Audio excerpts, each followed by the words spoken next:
와 축복의 말씀 되기를 바랍니다. 위기를 잘 극복하고 성공한 사람들이 여러분 세상 가운데 참 많습니다. 우리가 잘 아는 아브라함 링컨은 수많은 실패를 했습니다.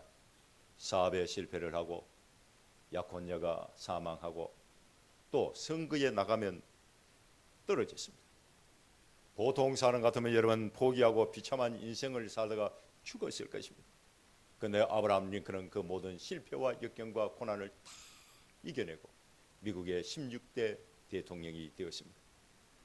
토마스 에디슨도 실패를 많이 했습니다. 그런데 실패할 때마다 내가 실패했다 생각을 하지 않고 성공을 위한 과정이다 라는 생각을 가지고 한 걸음 한 걸음 걸어가고 결국 발명왕이 되었습니다.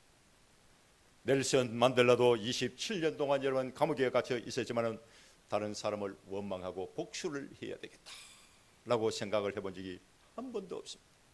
용서하고 화해를 하는 것이 나라가 발전할 수 있다라고 생각을 했습니다. 감옥이 리더십의 학교가 되었습니다. 여러분, 내가 무슨 일을 하고 난 이후에 나는 실패했다라고 생각을 하는 그 순간 내 인생의 시간이 거기서 다 멈춰버립니다. 반대로 실패를 하나의 과정으로 받아들이면 그때부터 하나님이 나를 다듬기 시작합니다. 위기를 극복하고 성공한 사람들의 이야기를 들어보면 실패를 하면 할수록 더욱더 단단해지고 성공에 가까워졌다라고 그렇게 말을 했습니다. 위기는 모든 사람들에게 찾아오지만 여러분 이 위기를 극복을 하면 기회가 된다는 사실을 여러분 기억하시기를 주님은 축원합니다. 반대로 좋은 기회를 잡았는데 그 기회를 잘 활용을 하지 못해서 실패하는 사람들도 많습니다. 우리가 잘 아는 사울은 백성들로부터 선택을 받고 왕이 되었습니다.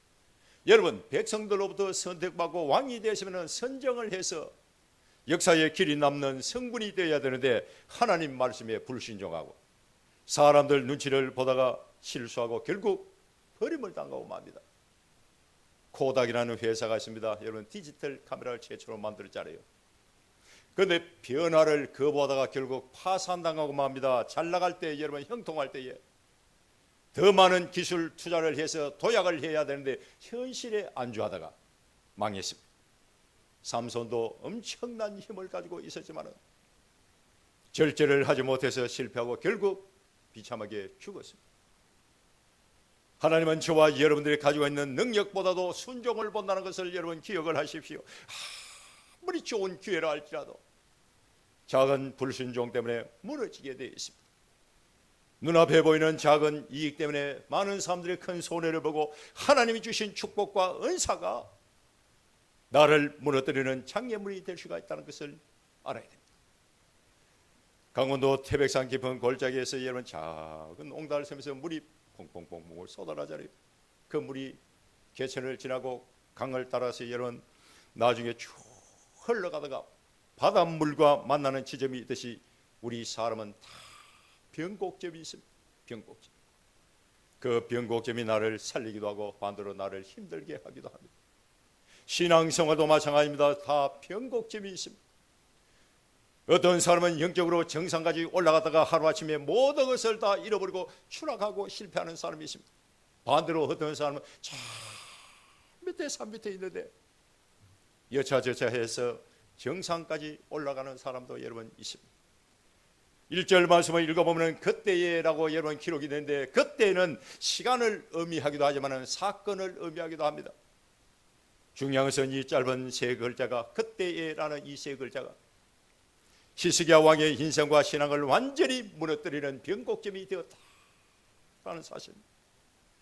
이사야 37장 38장 말씀을 읽어보면 히스기야 왕의 인생에 있어서 그야말로 축복의 시간, 축복의 사건으로 여러분 가득했습니다. 첫째 영적인 축복을 받았습니다. 37장 말씀을 읽어보면 아수르 군대 18만 5천 명이 여러분 쳐들어왔는데 여러분 예루살렘 성을 포위를 했습니다. 인간적인 눈으로 볼 때는 완전히 끝난 싸움입니다. 나라 망하기 직전에 처했습니다. 그때 히스기야 왕은 무기를 들지 아니하고 하나님 앞에 나가 무릎을 꿇고 기도를 했습니다. 하나님께서 그 기도를 들으시고 일을 하셨는데 아침에 일어나 보니까 아수르 군대 18만 5천 명이 그냥 죽었습니다. 싸움의 크기가 문제가 아니라 누구에게 그 일을 맡기느냐에 따라서 여러분 결과가 달라집니다. 시시하게 하는 절체절명의 순간에 하나님께 모든 것을 다 맡기고 승리를 했는데 영적인 복을 받았습니다. 개인적인 축복을 받았습니다. 시시기하는 죽을 병에 걸렸지만 하나님께 눈물로 기도했습니다. 하나님이 생명을 15년 연장시켜 주었습니다. 시시기하는 하나님으로부터 은혜를 받았습니다. 세 번째 초자연적 증거입니다. 해그림자가 뒤로 10도나 물러갔습니다. 여러분 대명천지에 어떻게 이런 일이 일어날 수가 있겠습니까? 그러나 하나님이 하시면 불가능이 없습니다. 한마디로 말해서 나라는 망하기 직전이었고 개인적으로는 죽을 병에 걸려서 소망이 다 끊어진 상태였습니다. 그때 시시기야 왕은 포기하지 않고 금식하며 눈물로 기도를 했습니다. 하나님을 찾고 하나님을 의지하고 하나님의 도움을 구했습니다. 마침내 위기를 극복하고 승리를 했습니다. 여러분 엄청난 승리를 했고 엄청난 복을 받았습니다. 그럼 시시기야 왕이 여러분 어떻게 해야 될까요? 하나님께 영광을 돌려야 될 줄 믿습니다. 겸손해야죠. 시시기야 왕의 승리와 축복은 실력이 아닙니다. 군대의 힘으로 승리한 것이 아닙니다. 하나님의 은혜의 결과인 줄 믿습니다. 여러분 영적으로 볼 때에 가장 위험한 순간은 전쟁이 일어났을 때가 아닙니다. 위기가 내 삶 가운데 찾아왔을 때가 아닙니다. 그 위기가 진행될 때도 여러분 아닙니다. 문제가 해결된 직후, 문제가 해결된 그때 그 순간, 여러분 문제가 해결되면 나도 모르게 교만이 찾아옵니다. 수많은 사람들이 여러분 교만에 의해서 무너지게 되어 있습니다. 창세기 11장을 읽어보면 우리가 성읍과 탑을 건설하여 그 탑 꼭대기를 하늘에 닿게 하여 우리의 이름을 내고 온 지면에 흩어짐을 면하게 하자라고 기록이 되어 있습니다. 사람들이 여러분 신할 평지에 모여서 바벨탑을 쌓기 시작했는데 문제는 탑의 높이가 아닙니다. 마음의 방향이 문제입니다. 하나님을 의지하는 것보다 하나님 없이도 살 수 있다라는 교만한 마음이 그들 마음속에 생겨납니다. 그래서 하나님의 언어를 혼잡하게 해서 서로 알아듣지 못하도록 해서 사람들 여러분 다 흩어버렸습니다. 탑의 높이가 문제가 아닙니다. 사람들의 마음의 방향이 어디를 향하고 있는 그게 문제였습니다. 고린도전서 10장 30절 말씀을 읽어보면 너희가 먹든지 마시든지 무엇을 하든지 하나님께 영광을 위하여 하라라고 기르는데 여러분 무슨 일을 하든지 하나님께 영광을 돌리시기를 주님을 축원합니다. 기도해야 됩니다. 따라합니다. 기도하자. 다윗이 골리앗을 이기고 전쟁터에 나갔을 때에 넘어지지 않습니다.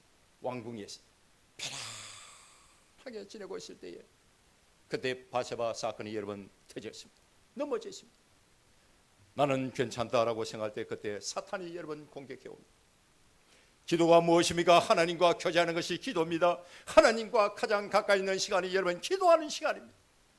그런데 많은 사람들이 승리하고 복을 받으면 평안해지고 자기도 모르게 기도의 분량이 여러분 줄어드는데 이때 굉장히 위험합니다. 승리하면 승리할수록 기도의 분량이 여러분 늘어나야 될 줄 믿습니다. 내가 복을 받으면 받을수록 기도의 분량이 늘어나야 될 줄 믿습니다. 평안하면 평안할수록 기도의 분량이 늘어나야 됩니다. 승리를 하기 전에도 승리를 한 후에도 항상 무릎을 꿇는 사람이 끝까지 쓰임을 받고 하나님 주시는 복을 지킬 수가 여러분 있습니다. 자기 점검이 필요합니다. 여러분 고린도전서 10장 12절 말씀을 읽어보면 선줄로 생각하는 자는 넘어질까 조심해라 라고 기록이 되어 있습니다. 선줄로 생각하는 자는 실제로 서 있다는 것이 아니라 스스로 모든 것이 다 안전하다라고 판단하고 긴장을 풀어버리고 경계를 풀어버린 상태를 의미합니다. 조심한다는 것은 한 번만 조심하는 것이 아닙니다. 계속 조심하고 살펴본다는 뜻입니다. 승리를 한 후에도 방심하면 그 승리가 내 인생의 올무가 될 수가 있다는 것을 의미합니다. 그러므로 우리는 항상 영적으로 깨어 있어야 됩니다. 하나님이 주신 복을 여러분 흘러보내야 됩니다. 따라합니다. 하나님 주신 복을 흘러보내자. 여러분 하나님이 저와 여러분들에게 주신 복은 창고를 여러분 크게 짓고 보물을 여러분 크게 사두라고 주신 것이 여러분 아닙니다. 흘려보내라고 하나님이 저와 여러분에게 복을 주시는 거예요. 우리가 잘 아는 요셉이 있습니다. 요셉은 2년 동안 감옥에 갇혀 있다가 갑자기 애굽의 총리가 여러분 되었습니다. 엄청난 승리를 했고 엄청난 복을 받았고 엄청난 권력을 가지게 되었습니다. 그런데 그 엄청난 승리와 복과 권력을 복수하는 데 사용하지 아니하고 가족을 살리고 나라를 살리는 데 사용했는데 강물처럼 흘러버렸습니다. 하나님이 나에게 승리를 주시고 복을 주시는 것은 나만 잘 먹고 잘 되라고 주신 것이 아닙니다. 다른 사람을 살리라고 여러분 주신 것입니다. 하나님이 주신 모든 것은 여러분 흘러버려야 될 줄 믿습니다. 은혜를 받은 것이 있습니까? 간정을 통하여 흘러버리십시오. 하나님이 주시는 복도 섬기고 나눔을 통하여 다른 사람에게 여러분 흘려보내야 돼요. 흘려보내는 것이 하나님 주신 승리와 복을 지키는 것입니다. 사랑하는 성도 여러분, 지금 평안의 복을 누리고 있습니까? 기도의 열매다 라는 것을 기억하십시오. 지금 위기를 극복한 사람이 있습니까? 하나님의 은혜다라는 사실을 기억하십시오. 문제가 해결된 사람이 있습니까? 하나님이 다음 장을 계획하고 있다는 것을 기억하십시오. 하나님의 은혜로 위기를 극복하고 하나님 주시는 복을 받았으면 반드시 하나님께 영광을 돌리고 감사하고 기도하고 흘러버리고 더 낮추고 겸손해야 됩니다. 여러분, 이게 내가 사는 길이고 하나님이 나에게 주신 승리와 복을 지키는 길이고 나라를 구하는 길입니다. 그런데 오늘 본문 말씀을 읽어보면 시스기야 왕은 실패하고 넘어졌습니다. 무너졌습니다.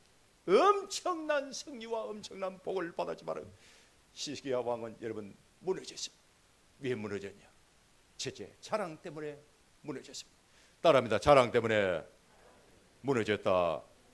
2절 말씀을 울당하게 한번 읽어보겠습니다. 2절 시스기야가 시작. 시스기야가 사자들로 말미암아 기뻐하여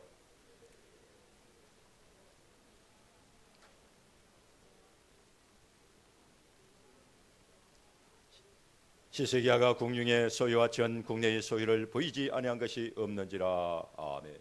여러분, 적국의 사신이 왔으면 시스기야 왕이 여러분 기뻐할 것이 아니라 경계해야 될 줄 믿습니다. 조금이라도 허점이 보이면 안 되는 거예요. 보여줄 것이 있고 보여주지 말아야 될 것이 여러분 있습니다. 그런데 이 시스기야 왕은 보물 창고를 활짝 열고 다 보여줘 버렸습니다. 무기고를 여러분 활짝 열고 적국의 사신에게 여러분 다 보여줘 버렸습니다. 그 밖에 중요한 시설이나 귀중한 것이 있으면 여러분 다 보여주었습니다. 이것은 여러분 단순한 외교적 실수가 아닙니다. 하나님께서 주신 복과 은혜를 자기 영광을 나타내기 위하여 쭉 펼쳐놓고 자랑을 하고 전시를 한 것입니다. 전시. 시스기야 왕은 하나님이 가장 신앙 짓을 했습니다. 이게 하나님 앞에 죄가 됐습니다. 만약에 시스기야 왕이 하나님께 영광을 돌리고 자랑을 하지 아니했다면 바벨론에서 온 사신들에게 하나님이 그들 마음속에 두려움을 주었을 것이고 그 두려움 때문에 바벨론은 이스라엘에 쳐들어오지 않았을 것입니다. 그런데 시스기야 왕은 하나님 주신 복을 자랑을 했습니다. 바벨론 사자들이 여러분 보물 창고를 본 순간 눈이 번쩍 뜨였습니다. 어떤 눈이 뜨였습니까? 이 신기한 보물들이 많이 있네. 반드시 쳐들어왔어요. 이 보물을 우리가 빼앗고 차지를 해야 되겠다. 이런 마음, 이런 생각을 여러분 했습니다. 무기고를 보는 순간 전쟁해도 되겠다 만만하게 생각을 했습니다. 국가 기밀에 속한 모든 것을 다 보았으니 여러분 전쟁은 하나만 합니다. 지게 되어 있습니다. 승리와 복을 주신 하나님께 영광을 돌리지 않으면 자랑이 되고 그 자랑이 되는 순간 내 마음에 교만이 찾아오고 그 교만 때문에 내가 넘어진다는 것을 여러분 알아야 됩니다. 지금도 많은 사람들이 내가 잘나서 내가 똑똑해서 성공했다라고 생각하는데 틀렸습니다. 하나님께 먼저 영광을 돌리시기를 주님으로 축원합니다. 두 번째, 하나님의 은혜를 잊어버리면 무너집니다. 따라합니다. 하나님의 은혜를 잊어버리면 무너진다. 역대하 32장 25절 말씀을 읽어보면 히스기야 왕이 실패한 이유에 대하여 여러분 기록이 되는데 거기를 읽어보면 이런 말씀이 있습니다. 히스기야가 마음이 교만하여 그 받은 은혜를 보답하지 아니하므로 진노가, 하나님의 진노입니다, 그와 유다와 예루살렘에 내리게 되었다 라고 기록이 되어 있습니다. 여러분, 하나님의 은혜를 잊어버리는 그 순간 내 마음의 주인은 겸손에서 교만으로 바뀌어버립니다. 내 마음의 주인이 바뀌는 순간 무너지게 되어 있습니다. 히스기야 왕은 아수르가 쳐들어왔을 때에 기도를 했습니다. 병들었을 때는 살려달라고 울었습니다. 그런데 승리하고 병 고침받고 난 뒤에는 하나님의 은혜를 잊어버렸습니다. 하나님의 은혜를 잊어버리는 순간 히스기야 왕의 마음속에는 교만이 찾아왔고 그 교만이 히스기야를 무너뜨린 것입니다. 어떤 지사님이 갑자기 몸이 아파가지고 병원에 응급실에 여러분 실려갔는데 바로 입원하고 수술을 하고 중환자실에 여러분 누웠습니다. 중환자실에 누워있으니 얼마나 답답하고 힘이 들지요. 앞이 캄캄합니다. 속으로 큰일 났네, 어떡하지 하다가 하나님의 은혜를 주셔서 기도를 하게 되는데 하나님 일반 병실로만 좀 보내주십시오 기도했습니다. 시간이 지나서 일반 병실로 가십니다. 중환자실에 누워있다가 일반 병실에 가니까 얼마나 좋은지요. 어느 날 지혜가 생겼습니다. 이제 퇴원하면 되겠구나. 기도합니다. 하나님, 퇴원만 시게 해주면 평생 주를 위해 충성을 다하겠습니다. 대신에 병원에 제발 오지 않도록 해주십시오 라고 그렇게 기도했습니다. 진짜 퇴원을 했고 하나님의 은혜를 의지하고 열심히 신앙생활을 했습니다. 그런데 우리의 사람의 마음이 갈대와 같아서 여러분 흔들리기 시작하잖아요. 그때마다 응급실을 생각했습니다. 중환자실에 누워있던 자신을 생각하면서 하나님이 나에게 은혜를 베풀어 주셔야 돼. 그 은혜를 잊지 아니하려고 몸부림을 쳤습니다. 중량에서 몸부림을 칠 때마다 겸손했습니다. 그 겸손이 그 사람을 살렸습니다. 사랑하는 성도는 우리도 마찬가지입니다. 하나님의 은혜를 항상 기억해야 됩니다. 하나님의 은혜가 강물처럼 여러분 흘러가야 됩니다. 하나님의 은혜가 강물처럼 흘러갈 때에 내 마음의 주인이 바뀌지 아니합니다. 히스기야 왕도 마찬가지입니다. 아수르 대군이 쳐들어왔을 때는 성전에 올라가서 눈물로 기도하고 죽을 병에 걸렸을 살려달라고 눈물로 기도를 했습니다. 그런데 문제가 해결되자 전쟁에서 이기고 승리하자 하나님의 은혜를 다 잊어버리고 망각했습니다. 그때 무너지기 시작하는 거예요. 사랑하는 성도는 우리가 왜 하나님의 은혜를 기억해야 됩니까? 하나님의 은혜를 기억하는 사람은 하나님을 의지합니다. 하나님의 은혜를 잊어버린 사람은 자기 자신을 의지하기 때문에 그렇습니다. 그래서 우리는 하나님의 은혜를 항상 기억을 해야 됩니다. 하나님의 은혜를 잊어버리면 내 마음속에 있는 감사도 그날 이후로 사라집니다. 시편 103편 2절 말씀을 읽어보면 내 영혼아 여호와를 송축하며 그의 모든 은택을 잊지 말지어다 라고 기록했는데 다윗은 왕이 되었습니다. 하나님의 은혜로 왕이 되었습니다. 그걸 알고 다윗은 자기 영혼에게 마음에게 명령합니다. 감사는 저절로 생기지 않기 때문에 꼭 기억을 해야 된다. 내 영혼아 반드시 너 기억을 해야 된다. 자기 영혼에게 다윗은 명령을 했습니다. 하나님의 은혜를 기억하고 기억을 해야 죄를 이기고 믿음의 사람이 되고 십자가를 붙들고 승리할 수가 여러분 있습니다. 세 번째, 하나님께 물어야 됩니다. 따라합니다. 하나님께 물어보자. 히스기야는 결정적 실수가 뭐냐? 하나님께 물어보지 않았다는 것입니다. 전쟁이 일어났을 때는 하나님께 물었습니다. 병들었을 때는 눈물로 하나님께 물었습니다. 그런데 승리하고 난 이후에는 하나님께 물어보지 않았습니다. 바벨론에서 사자들이 찾아왔을 때에 물어보지 않았습니다. 잠언 3장 6절 말씀을 읽어보면 너는 범사에 그를 인정하라. 그리하면 내 길을 지도하시리라 라고 기록이 되는데 이 말씀이 내 인생의 방향을 결정하는 결정적인 말씀입니다. 여러분 무슨 일을 할 때 잘 될 때가 있지요. 그때도 하나님께 물어야 됩니다. 반대로 길을 가다가 막힐 때가 있습니다. 그때도 하나님께 물어야 됩니다.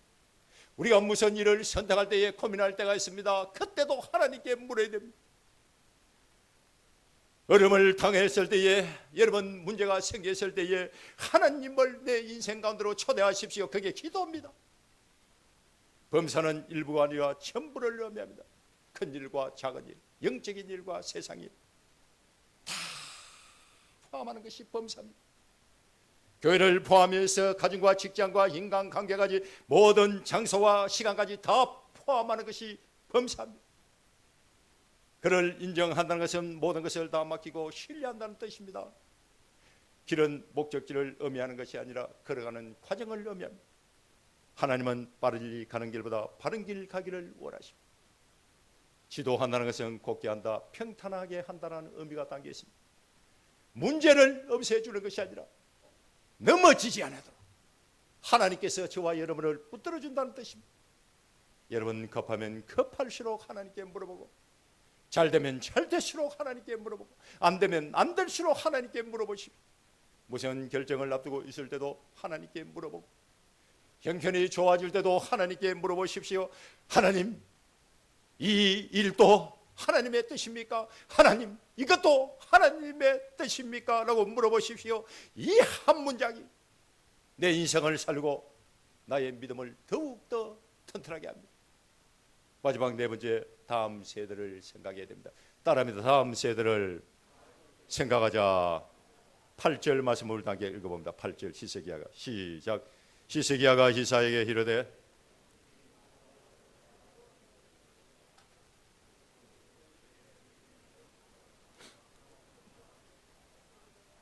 팔절 말씀을 읽어보면 이사야 선지자가 한 말을 다 듣고 히스기야 왕이 뭐라고 말하냐? 예, 잘 알겠습니다. 그러나 내 생전에는 평안함과 경고함이 있으리로다 라고 그렇게 대답을 했습니다. 여러분, 이 말이 우리의 마음을 아프게 합니다. 하나님 앞에 엄청난 죄를 짓고 나라가 망하게 되는데 히스기야가 뭐라고 말하느냐? 내 생전에는 평안하면 좋겠습니다 라고 그렇게 말합니다. 젊었을 때는 히스기야는 오직 하나님만 붙들고 살았습니다. 그래서 왕이 되었습니다. 위기가 찾아왔을 때 하나님께 매달렸습니다. 눈물로 기도했습니다. 아수르가 쳐들어왔을 때에 옷을 짓고 성전에 올라가서 여러 번 대성통곡을 했습니다. 죽을 병에 걸렸을 때는 벽을 뽑아서 금식 기도를 했습니다. 눈물로 기도했습니다. 그런데 평안이 찾아오자 자기 안전만 생각을 했습니다. 히스기야는 미래 세대에 대한 통곡이 없어서, 이것은 여러분 이기심이 아니라 신앙의 태보를 의미합니다. 영적으로 얼마나 여러분 태보를 하고 후퇴를 했는지, 내가 살아있을 때만 괜찮으면 된다 라는 식으로 이사야 선지자에게 대답을 했습니다. 중요한 것은 내 마음속에도 히스기야와 같은 마음이 있다는 것이죠. 세상이 아무리 어렵고 힘들어도 나만 괜찮으면 돼. 교회가 아무리 어렵고 힘이 들어도 나만 그냥 빠지면 돼. 나만 손해보지 않으면 괜찮아. 우리 자식만 피해보지 않으면 괜찮아. 우리 가정만 괜찮으면 돼 라고 말하고 생각할 때가 얼마나 많이 있습니다. 사랑하는 성도들은 우리 세대가 영적인 부담이 없고 책임을 지지 않는다면 다음 세대는 타락으로 이 빈자리를 여러 번 채울 것입니다. 교회도 국가도 우리의 신앙도 다음 세대를 위하여 준비하지 않으면 희망이 없습니다. 당대에 잘 먹고 잘 산다 해서 여러분 좋아할 것이 아무것도 없습니다. 뼈를 깎는 아픔이 있다 할지라도 다음 세대를 위해서 준비를 해야 됩니다. 히스기야는 내가 살아있는 동안만 편하면 된다라고 말을 했습니다. 그러나 모세는 하나님, 내 이름을 생명책에서 지워도 좋으니 이 백성은 살려달라고 그렇게 기도를 했습니다. 여러분, 히스기야의 말은 믿음의 고백이 아니라 믿음이 식어갈 때, 믿음이 무너질 때 나타나는 자기 보존, 자기 방어에 불과합니다. 이런 생각을 가지고 살아가는 사람, 이런 생각을 가지고 신앙생활을 하는 사람은 하나님이 서지도 아니할 뿐만 아니라 그 인생도 무너지게 되어 있다는 것을 알아야 됩니다. 하나님의 신앙은 하나님의 영광을 돌리고 여러분 나라와 민족을 위하여 다음 세대를 기억하면서 히스기야는 눈물로 대성통곡하면서 하나님께 엎드려야 되었습니다. 그런데 나라가 망해도 좋으니 잘 알겠습니다. 그러나 내 생전에는 그런 일이 일어나지 않으면 좋겠습니다 라고 그렇게 대답을 했습니다. 사랑하는 성도들은 우리의 신앙은 현재의 안정과 미래에 대한 책임과 의무를 다해야 될 줄 믿습니다. 가정도, 국가, 교회도, 내 신앙도 다음 세대를 기억하지 않으면, 생각하지 않으면 무너집니다. 사랑하는 성도 여러분, 신앙생활 때에 그때에라는 단어를 기억하십시오. 그때는 위기를 극복하고 성공한 직후를 여러분 의미하는데, 진짜 영적 싸움은 그때부터 일어나고 그때에 우리의 마음이 결정이 됩니다. 그때에 하나님께 영광을 돌리고 그때에 무릎을 꿇고 겸손하십시오. 그때에 말을 줄이고 하나님을 높이십시오. 그때에 다음 세대를 걱정하고 나의 책임과 의무가 무엇인지를 점검하십시오. 그때에 우리는 높아지려고 애쓸 것이 아니라 더 겸손하고 더 낮아져야 된다는 이유를 찾으십시오. 여러분, 그때에 내 인생의 위기의 순간이 지나가고 승리하고 복을 받고 은혜를 받고 항상 깨어있는 신앙과 믿음으로 여러분 승리하시기를 주님을 축원합니다. 기도하겠습니다.